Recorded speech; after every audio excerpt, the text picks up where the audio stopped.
জৈৱবৈচিত্ৰ্য কি? What is biodiversity? How can it working and how can it register? কেনেকৈ register কৰিব লাগে, কেনেকৈ কাম কৰে আৰু কিয় জৈৱবৈচিত্ৰ্য বা বায়'ডাইভাৰ্চিটি ৰেজিষ্টাৰ বনাব লাগে স্কুল এখনে। নমস্কাৰ বন্ধুসকল, মই দুলাল ৰবিদাস আপোনালোকক আকৌ স্বাগতম জনাইছোঁ ভইচ অফ গ্ৰীণ আছামত। আমি সদায় আপোনালোকৰ কাৰণে এটা নতুন ভিডিঅ' আনিব চেষ্টা কৰোঁ যাৰ দ্বাৰা আপোনাৰ লাভ হয়। বায়'ডাইভাৰ্চিটি অৰ্থাৎ জৈৱবৈচিত্ৰ্য বনাবৰ কাৰণে আমি এখন এনেকুৱা ধৰণৰ ফাইল এখন দৰকাৰ হ'ব। প্ৰথমতে এই ফাইলটো মোষ্ট ইম্পৰ্টেণ্ট। এইখনত আমি কি কৰিম, এই ফাইলখনত আমি বিভিন্ন ফটোজ কালেকশ্যন কৰিম। সেই ফটোখিনি ইয়াত লগাই দিম আৰু নামখিনি লিখি দিম। সেইখিনি কাম কৰিম যে কোনবিলাক ফটো আমি কালেকশ্যন কৰিম, কোনবিলাক ফটো আমাৰ দৰকাৰ হ'ব। আমাক লাগিব বিভিন্ন ধৰণৰ লুপ্তপ্ৰায় জীৱ জন্তু, চৰাই চিৰিকটি আৰু আপোনাৰ অঞ্চলত যিখিনি জীৱ জন্তু পোৱা যায় সেইখিনিৰ ওপৰত। উদাহৰণস্বৰূপে কাৱৈ মাছ, কিছুমানে লুপ্তপ্ৰায় প্ৰাণী, সেইখিনি আমি ছবি লগাম, পিকচাৰ লগাই তাত নামখিনি লিখি দিম আৰু তাৰ বিষয়ে অকণমান চামাৰিটা লিখি দিম। আৰু তাৰ লগতে ইক'ন ইউথ ক্লাব, সেইটো বহুত জৰুৰী আছে। আমি কি কৰিম, সমাজৰ যিসকল ভাল ব্যক্তি, যিসকলে কিবা এটা ভাল হুনাৰ আছে, ভাল এটা টেলেণ্ট আছে, সেই টেলেণ্টটো সি কি কৰিব পাৰে সেইটো অকণ চামাৰি লিখি তেওঁৰ ফটোত লগাই দিম। উদাহৰণস্বৰূপে মোৰ খুৰা এটা ভাল কৰ্মী হয়, চাহ বাগানত চাহৰ বিষয়ে বহুত ভালকৈ জানে, তো তেখেতৰ মই ফটো লগাই তাত তেখেতৰ বিষয়ে অকণ চামাৰি লিখি দিম, তেখেতে এইখিনি কথা ভালকৈ জানে। তেনেকৈ যিবোৰ আপোনাৰ অঞ্চলত যিখিনি ভাল ভাল ব্যক্তি আছে, যিখিনি ভাল এটা টেলেণ্ট আছে বা তেওঁলোকে কিবা এটা জানে, যেনে কুমাৰ বা তাঁতশালত কিছুমান ভাল কাপোৰ হয়, তেনেকুৱা ধৰণৰ ভাল ভাল ব্যক্তি আৰু তেওঁলোকক আমি ছবিখিনি লগাই দিম। সেইটো আমি নিমিলি আকৌ এই ছবিটো দেখুওৱা দৰে আমি কামখিনি কৰি যাম। এইটো চাই লওক, এইখনতে কেনেকৈ যেনেকৈ লিখা আছে, যিদৰে লিখা আছে চেম তেনেকৈ আমি বনাব লাগিব। আৰু শেষত আমি এই ধৰণে কৰিম, ৰিচেল কৰি কিনে আমি প্ৰিণ্ট আউট কৰিম। এটা ডাঙৰ বুকৰ দৰে, বহুত ডাঙৰ বুক হ'ব, প্ৰিণ্ট আউট কৰিম। বন্ধুসকল, জৈৱবৈচিত্ৰ্যৰ বিষয়টো ভালদৰে বুজিবৰ কাৰণে নুমলীগড় উচ্চতৰ মাধ্যমিক বিদ্যালয়ে প্ৰস্তুত কৰা জৈৱবৈচিত্ৰ্যৰ ভিডিঅ'খন আপুনি চাওক।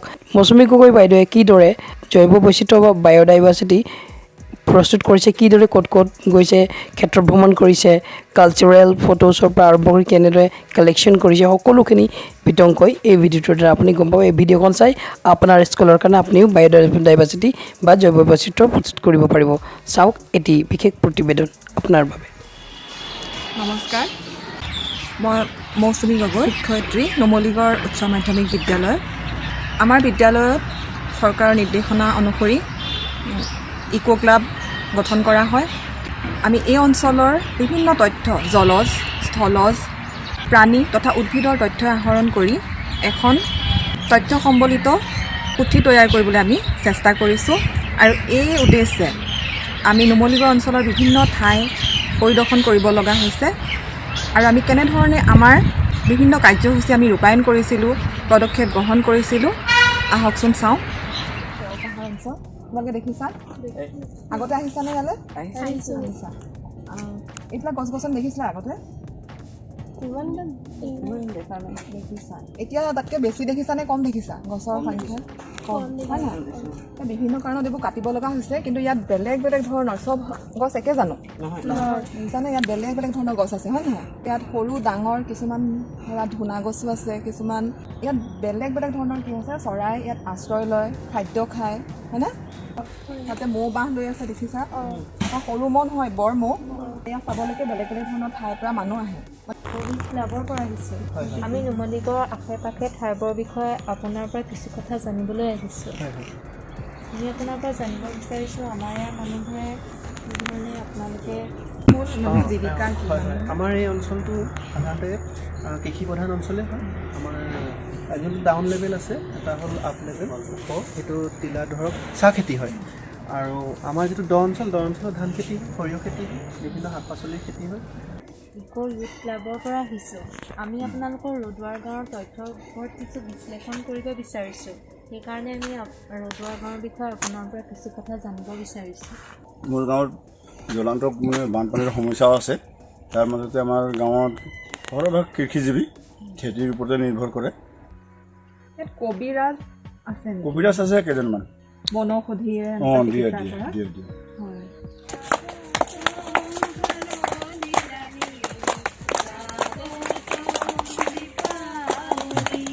বন্ধ কৰা শব্দ প্ৰদূষণ, বন্ধ কৰা বায়ু প্ৰদূষণ, বন্ধ কৰা।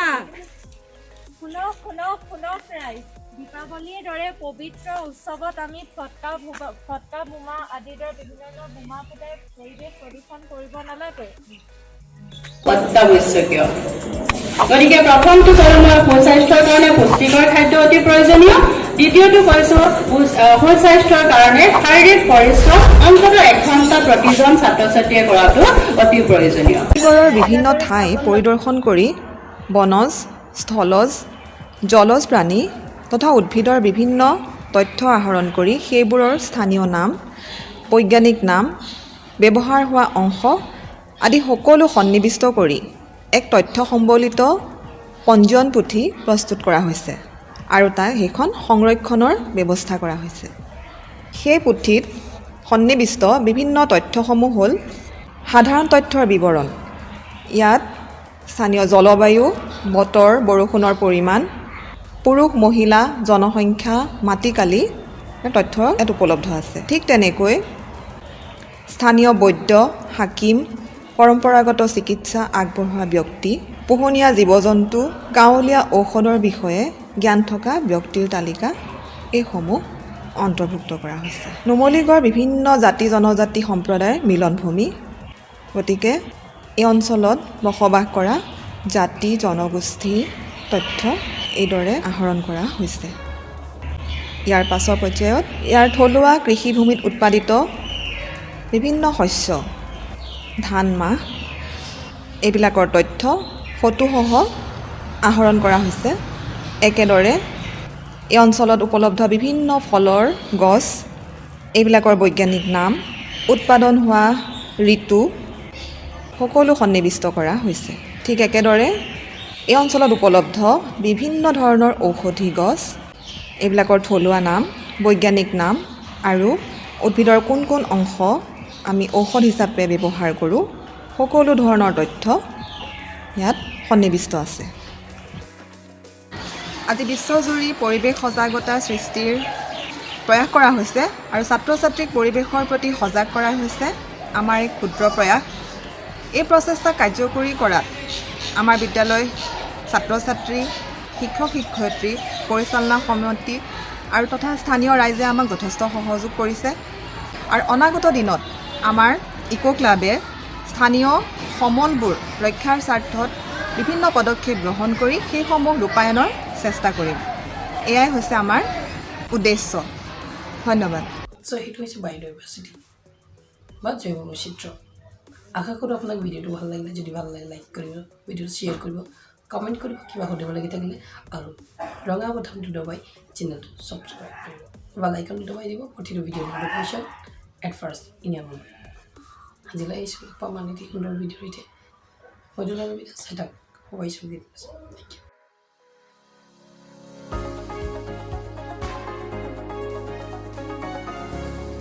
This is YouTube and you are watching Voice of Green Assam.